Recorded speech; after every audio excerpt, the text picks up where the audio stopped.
Encore les organisateurs Antoine Bayeux et Elsa Bernard pour leur invitation très amicale et qui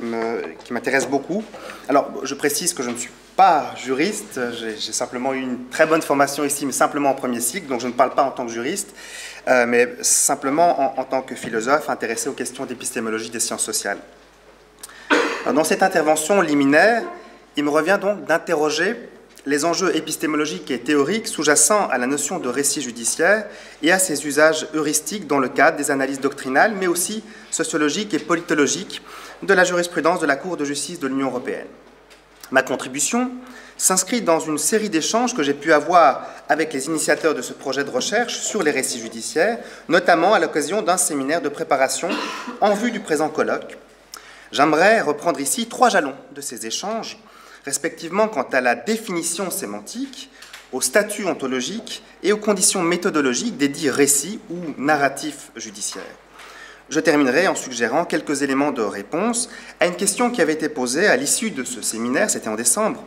quant au paradigme théorico-juridique qui conviendrait le mieux à l'approche narratologique de la jurisprudence. Donc, j'en viens à mon premier point. Vous avez reçu un handout, et s'il y en a pour tout le monde, je pense que j'en ai fait une quarantaine, donc si vous n'en avez pas, vous pouvez demander à vos voisins. Pour commencer, il convient de se pencher sur la définition du concept général de narratif ou de récit, qui est proposé dans le working paper qu'Antoine Bayeux nous a communiqué, soit, je cite, « toute entreprise de mise en mots et d'assemblage des représentations à des fins de généralisation ». Cette définition de travail, si elle cible bien quelques conditions nécessaires de la narration, semble en minorer une dimension essentielle, la séquentialité. En effet, le récit est le plus souvent posé comme une séquence discursive, ou ce que Paul Ricoeur appelle une mise en intrigue, qui agence dans le temps et relie par des connexions logiques une série d'actions ou d'événements passés, présents ou futurs. Si l'on veut intégrer dans notre concept de récit cette séquentialité, de manière toutefois assez souple, pour éviter d'en exclure les discours qui ne seraient pas explicitement séquentiels, on peut distinguer au sein du genre des pratiques narratives d'un acteur, en l'occurrence la Cour, 3 niveaux de narrativité en fonction du degré de généralité, de complétude et du caractère explicite ou pas de la narration. D'abord, au niveau central, le récit au sens strict est redéfini comme une séquence narrative explicite, agençant des événements ou des actions dans le temps du discours. Ensuite, ce niveau séquentiel peut s'insérer dans un second niveau narratif plus général, qui lui donne une signification plus riche, mais dont la dimension séquentielle est aussi plus implicite, et qui sert de matrice narrative pour des récits multiples, c'est-à-dire de cadres complexes, livrant des ressources narratives où puisent les locuteurs pour donner une orientation plus globale à leur récit. Il me semble que c'est ce niveau plus général qui est primordialement visé ici par le concept technique de narratif ou narrative. Ainsi, l'Europe comme marché ou l'Europe comme communauté de valeurs peuvent servir effectivement de matrice narrative pour des séquences narratives explicites produites par différents acteurs. Ces matrices, on peut les appeler des narratifs, pour reprendre la terminologie de départ, mais en les distinguant alors des récits requalifiés ici comme séquences narratives. Les matrices narratives ne sont pas comme telles explicites dans les discours, mais elles rendent possible la compréhension des séquences narratives qui sont, elles, explicitement énoncées. Enfin, à un 3e niveau, on peut identifier des fragments narratifs. En effet, les séquences narratives explicites sont plus ou moins complètes et peuvent parfois être très segmentées, voire elliptiques, au point d'apparaître comme des fragments de récits, renvoyant de manière allusive à une matrice narrative au sein de laquelle le fragment prend tout son sens. L'intérêt de cette subdivision des pratiques narratives en 3 niveaux, donc matrice, séquence, fragment, serait ainsi de rendre à la fois compte du caractère séquentiel propre au récit et à la narration comme registre spécifique de discours, tout en articulant autour des séquences narratives explicites d'un côté, des matrices narratives plus générales et explicites de l'autre côté, les narratifs qui englobent donc ces récits et éclairent le sens. Donc, en articulant à cela, des fragments narratifs plus incomplets et particuliers qui sont autant de signes et d'indices d'une narration certes implicite, mais qui n'en serait pas moins effectivement opérante dans le discours. Sur le plan philosophique, cela permet aussi d'élargir la notion de narratif au-delà du registre du discours de la narration au sens strict et de situer les matrices narratives au niveau du registre de la reconstruction qui, selon Jean-Marc Ferry, intègre réflexivement la séquence narration, interprétation, argumentation, en rendant compte à la fois de la progression généralisante de cette séquence dans l'ordre des raisons publiques, tout en décentrant la raison argumentative par la reconnaissance en elle des motifs de ces raisons, c'est-à-dire de la singularité irréductible des ressources narratives et herméneutiques qui la motivent à justifier. J'en viens à mon second point, que j'ai intitulé dans le handout, qui raconte les récits. Outre la définition sémantique de la notion de récit, c'est le statut ontologique des récits judiciaires qui mérite d'être interrogé. C'est-à-dire, qu'est-ce qui fait être ces récits comme tels? Qui les raconte et pour qui existe-t-il en tant que récit? À ce propos, Antoine Bayeux nous propose, ou attire notre attention, sur une autre distinction importante. Il s'agit de ne pas confondre récit dit ordinaire, d'une part, soit la production narrative des acteurs dont on analyse les discours, et récit dit savant, d'autre part, soit la reconstruction théorique et empirique par leurs observateurs, sociologues, politologues, théoriciens du droit et autres commentateurs, des pratiques et représentations des acteurs. Il conviendrait donc d'opérer la rupture épistémologique entre les deux et de bien souligner le caractère d'artefacts scientifiques des récits ou narratifs dont il est question dans le projet, afin notamment de veiller à ne pas, je cite, faire dire aux acteurs davantage que ce qu'ils affirment. Or, de même qu'il y a un caractère double, une duplicité constitutive du concept général d'histoire, qui est indissociablement histoire-événement et histoire-récit, les deux pôles se réfléchissant l'un dans l'autre, l'un n'allant pas sans l'autre. De même, il y a un dédoublement opérant dans le concept sociologique de récit comme narratif, posé à la fois comme récit-objet des acteurs et comme récit-interprétation de l'observateur. Le narratif devrait donc être posé à la fois comme construction sociale et comme reconstruction sociologique. Ainsi, dans la plupart de ses usages en sciences humaines et sociales, le concept de narratif, quoiqu'il soit posé comme cadre interprétatif reconstruit par l'analyste,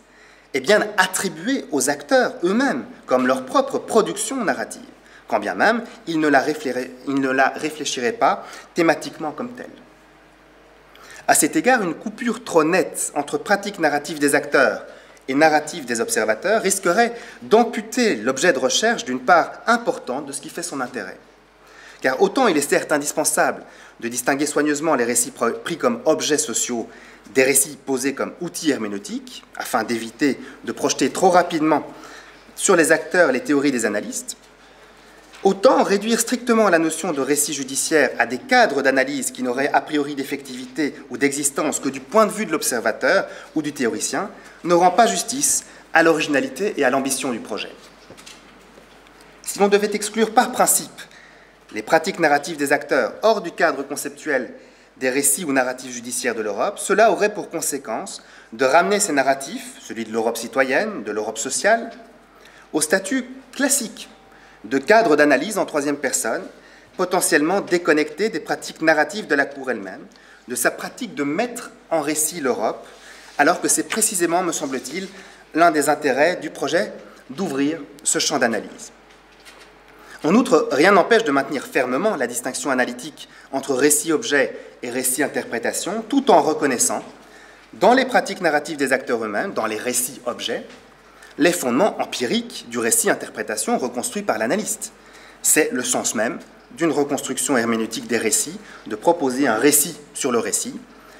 le méta-récit sociologique, visant à expliciter et à objectiver le récit social. J'en suis à mon troisième point.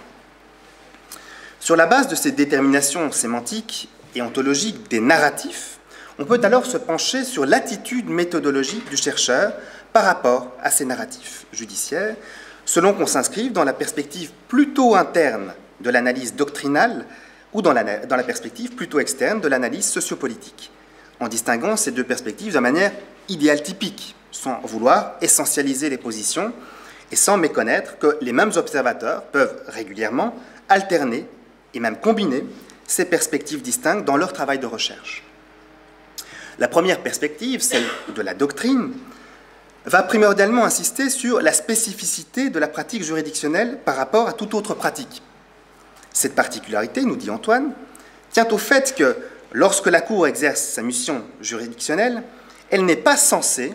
mettre en œuvre ses propres représentations, mais simplement se faire le porte-voix, l'interprète neutre et indépendant des représentations de la collectivité elle-même. Fin de citation. Une telle présomption de neutralité, loin d'exprimer eo ipso les convictions intimes du chercheur en droit sur son objet, repose sur un ensemble de suppositions méthodologiques bien fondées disciplinairement dans le cadre d'une analyse doctrinale de la jurisprudence. Le sociologue et le politologue ne sont quant à eux pas tenus par la même présomption, mais ils doivent au contraire la mettre en contexte et l'objectiver pour éclairer tout ce qui se joue derrière la fiction heuristique selon laquelle la Cour s'en tient à dire le droit et pour montrer, dans un récit savant concurrent et complémentaire à celui du juriste, par quelle stratégie la Cour, comme acteur politique parmi d'autres, essaye de faire avancer ses agendas, de faire valoir ses visions, bref, de promouvoir une certaine idée de l'Europe. Cette question de l'attitude épistémologique nous conduit directement à la définition du deuxième terme du syntagme récit judiciaire de l'Europe. Soit, qu'est-ce qui fait la spécificité de ces narratifs de l'Europe en tant que judiciaire? Et quels en sont les contours? Doit-on se limiter à analyser les arrêts de la Cour proprement dit? On viendra sans doute facilement d'y intégrer également les conclusions des avocats généraux, qui n'ont pourtant pas le même statut juridictionnel du point de vue de l'analyse doctrinale et dont les positions peuvent éventuellement fortement diverger de celles de la Cour dans ces arrêts. Mais peut-on encore ouvrir le champ à tous les documents officiels de la Cour, y compris les documents de communication au public, les textes et documents mis à disposition sur le site Curia et autres brochures de présentation? Comment traiter les publications écrites, déclarations publiques, cours universitaires, interviews, etc., des membres de la Cour en dehors de l'exercice de leurs fonctions juridictionnelles? Toutes ces questions concrètes sur les contours du corpus empirique sous-tendent au fond la définition de ce qu'on veut entendre par récit ou narratif judiciaire. Et c'est précisément sur le statut et l'importance à accorder à ces sources et documents très différents que les points de vue de la doctrine et de l'analyse sociologique devront se différencier. Le sociologue ou l'historien verra par exemple, dans les discours publics d'un juge à la retraite, une mine d'informations pertinentes, alors que le juriste, dans l'exercice d'une analyse doctrinale de la jurisprudence de la Cour, ne pourra pas y accorder la même attention, ou en tout cas ne pourra pas en faire le même usage. Pour faire en sorte que ces deux perspectives disciplinaires, esquissées ici, je le répète, à titre strictement idéal-typique, pour faire en sorte que ces perspectives disciplinaires ne s'ignorent pas, mais se croisent et se confrontent sans se confondre, dans un même récit savant, il faut trouver des outils communs qui permettent d'une part aux sociologues d'intégrer dans ses analyses la différence de statut juridique entre ces types de discours, et qui autorisent d'autre part le juriste à intégrer dans son horizon des discours para, voire extra-juridiques, articulant à l'analyse doctrinale classique l'ensemble de ces pratiques narratives qui contiennent les autodescriptions par la Cour de l'image qu'elle se donne de l'intégration européenne, de son propre rôle institutionnel et de son environnement social et politique. L'approche par les narratifs judiciaires, en s'ouvrant à des discours au statut si différents que ceux qu'on vient d'évoquer, fournit précisément ce type d'outils discursifs communs pour des perspectives respectivement plutôt internes ou plutôt externes, en ce qu'elle permet de mettre en évidence le rôle politique du droit et des juges, mais sans pour autant perdre de vue les contraintes épistémologiques et normatives propres au registre juridictionnel et au travail de la doctrine. En guise de conclusion, j'aimerais suggérer une esquisse de réponse à la question que l'un d'entre nous avait posée lors du séminaire de préparation de ce colloque, soit dans quel paradigme de théorie du droit l'objet narratif judiciaire se trouverait-il le plus adéquatement conceptualisé? Sans vouloir instruire ici ce dossier théorique, je pense qu'on pourrait favorablement s'orienter vers un paradigme communicationnel. On pense évidemment à Dworkin ou à Perelman comme exemple classique des interprétations herméneutiques et pragmatiques de la communication juridique, mais l'approche systémique portée par Luhmann, plus tard par Teubner, pourrait également s'avérer prometteuse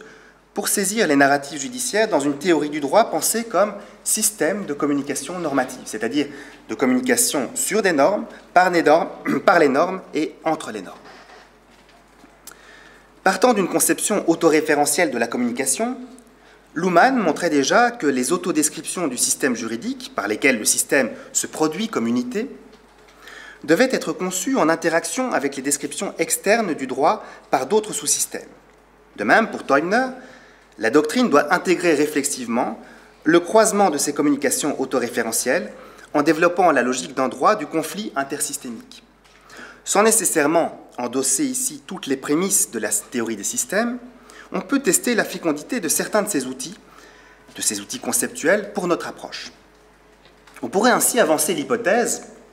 selon laquelle l'une des fonctions systémiques des narratifs consisterait à stabiliser l'autodescription par la Cour du système juridique européen et de son environnement sociopolitique, c'est-à-dire à thématiser et à expliciter l'horizon normatif et axiologique, et normatif, j'entends aussi bien au sens strict qu'au sens large,